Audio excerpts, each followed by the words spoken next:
Having already qualified for the World Championships, Kat Matthews has already shown she's right up there in this toughest of sports, and that'll be tested again this weekend in Tulsa, USA. First full distance, the long Ironman distance this year, and yeah, my last one was in November in Florida, which obviously I took the win at. This one's a little bit more steep in competition, so I'm racing against some of the same girls, also a few who are much in the mix to be much better than me if they have a good day, and the girl who's the top of the rankings by far at the moment as well. So the best in the world is a really good competition out there. Kat followed up a win in Florida last year with a fourth place a couple of weeks ago at the Challenge Mogam event in the Canaries, just missing a podium behind 2012 Olympic champion Switzerland's Nicola Spirig and silver medalist Lisa Norden of the Netherlands. She admits this race will be tough. It's not a very flat course, which is the two previous Ironmans I've done very flat courses, so they've biased a very aerodynamic time trialing position. This one is a little bit, the bike course, the swim course is the same, you just sort of swim, right? It's in a lake, it's not a sea, but the bike course is much hillier to start with, and it has a lot more, although not very many, sort of technical aspects to it. So it's actually, for me, it's much more entertaining than just a straightforward flat out and back.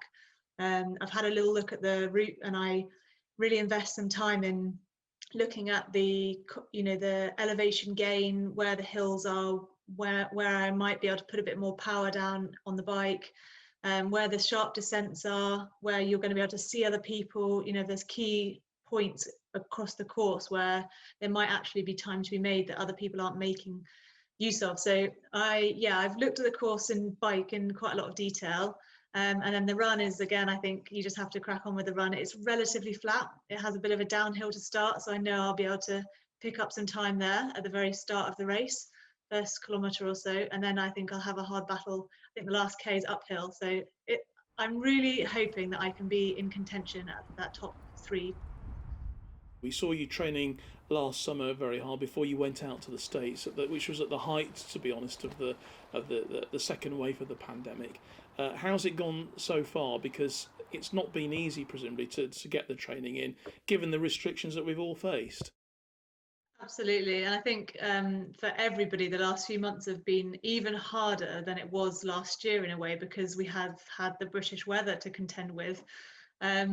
So for me, a big part of it was the pools were shut again, and so without the opportunity to just swim in the lake because it was too cold to be conducive to training, despite seeing some people jumping in some rivers, I was lucky enough to get away to Lanzarote, where I was able to do a really intensive training camp out there with some of my other sort of team members on the professional side, and also a new coach and his training squad. So I made the most of the pool time I had there, and then came back sort of deliberately in time for when the pools opened in England.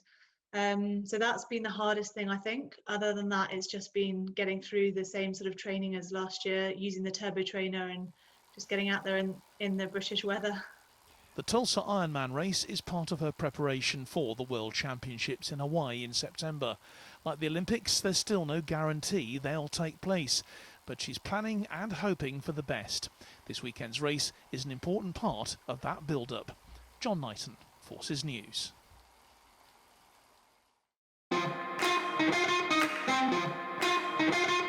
Thanks for watching. Don't forget to like and subscribe for more videos like this.